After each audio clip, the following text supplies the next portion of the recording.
ఇప్పుడు ఎట్లుంది కథ? రేషన్ దుకాణంలో బియ్యం తీసుకుంటే ఆల్చం ఎవరికో ఒకరికి అమ్ముకునేది, లేదంటే చుట్టాలకో తెలిసినోళ్ళకో ఇచ్చేది. ఇక వాళ్ళు దోశలో సర్వపిండో వేసుకునేది. తీసుకోకుంటే కార్డు కొట్టుడు పోతుందన్న బుగులకే పోయి తీసుకొని ఏరేటోళ్ళకి ఇచ్చేది. గరీబులకు తిండి ఖర్చు తప్పియాలని సర్కారోళ్ళు బియ్యం పంపితే దొడ్డు బియ్యం బువ్వ తినలేక మనోళ్ళు గిట్లా చేసేది. ఇవే గనక మంచిగుంటే అంతంత రేటు పెట్టి బయట ఎందుకు కొంటారు చెప్పుర్రి? కానీ ఇప్పుడు రేషన్ బియ్యం అమ్మమన్న అమ్మరుల్లా. రైట్, పండుగ పూట రేషన్ కార్డుల మీద సన్న బియ్యం మంచుడు శురువైంది. పౌర సరఫరాల మంత్రి ఉత్తమ్ సార్ ఇలాకా హుజూర్ నగర్ లో 10 మంది అక్కలకు బియ్యం సంచులు పంచిండు సీఎం రేవంత్ రెడ్డి సారు. అట్లనే స్వయం సహాయక సంఘాల అక్కలకు 26 కోట్ల 16 లక్షల చెక్ ఇచ్చిండు. సర్కారు మీద నెలకు 10,600 కోట్ల బరువు పడుతుందట. అయినా పేదల కోసం పంచుతామన్నాడు ఉత్తమ్ సారు. మంచి క్వాలిటీ సన్న బియ్యం 80 నుంచి 85% ఉచితంగా వచ్చే పథకం దేశంలోనే ఏడలేంది తెలంగాణలో సన్న బియ్యం ఇచ్చి చరిత్ర సృష్టించినామన్నాడు సీఎం సారు.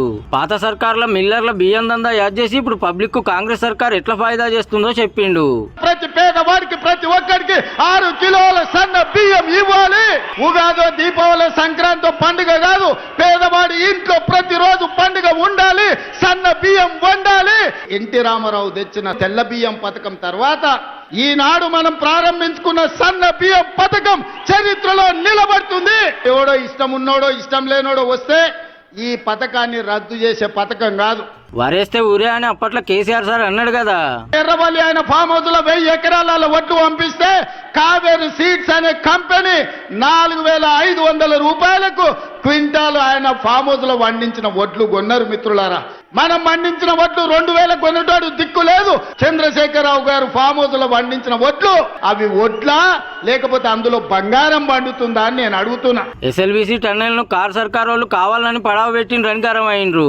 ఎస్ఎల్బీసీ టన్నెల్ 10 ఏళ్ల చంద్రశేఖరరావు సంవత్సరానికి 1 కిలోమీటర్ పూర్తి చేసిన ఎస్ఎల్బీసీ పూర్తి అవుతుండే. మీ మీద కక్ష గట్టి, మీ మీద పగబట్టి ఎస్ఎల్బీసీ టన్నెల్ పడావు పెట్టే ఒక్కొక్కటి హామీలు తీరుస్తుంటే కారోళ్ళు ఎచ్చి పచ్చి మాట్లాడుతున్నారట.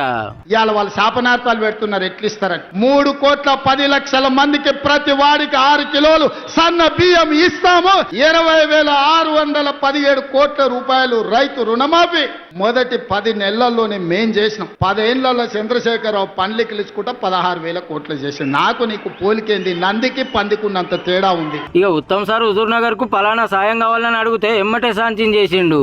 అగ్రికల్చర్ కాలేజ్ ఉత్తమ్ కుమార్ రెడ్డి గారు అడుగుతున్నారు. ఇంకా వారు అడిగినాక కాదనేదే ఉంది. 200 కోట్ల రూపాయలతోని రెసిడెన్షియల్ స్కూల్ కాలేజీని కూడా